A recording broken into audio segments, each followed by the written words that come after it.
Ако се чудите коя камера е по-подходяща за вас, Dahua Pico Dual D1 или Dahua Bullet D1, то това видео е точно за вас. Тези две камери имат много общи неща. И двете предлагат високо качество на картината, нощно виждане, двупосочен звук, възможност за запис върху microSD карта и лесно управление през телефона. И при двете имате интелигентно разпознаване на хора и автомобили, както и активна защита със светлина и сирена.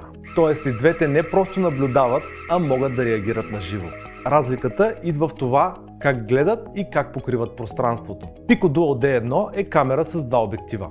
Един фиксиран и един подвижен. Това означава, че тя може да наблюдава две зони едновременно и да покрие почти 360 градуса, като в същото време проследява движение. С други думи, това е камера, която реално може да замести две. Подходяща е за по-големи пространства, като двор, паркинг или място, където искате максимално покритие без компромиси. От друга страна, Bullet D1 е по-класическият тип камера, с един обектив, насочен към конкретна зона. Идеално е за вход или врата или гараж, конкретна точка, която искате да наблюдавате постоянно. И двете камери са сигурни, лесни и умни. Лесни, защото работят през Wi-Fi и се настройват за секунди. Умни, защото разпознават реални обекти и намаляват фалшивите аларми. И сигурни, защото не просто записват, а могат да реагират в реално време. Така че изборът всъщност е лесен. Ако искате да виждате всичко, взимате Pico Dual D1.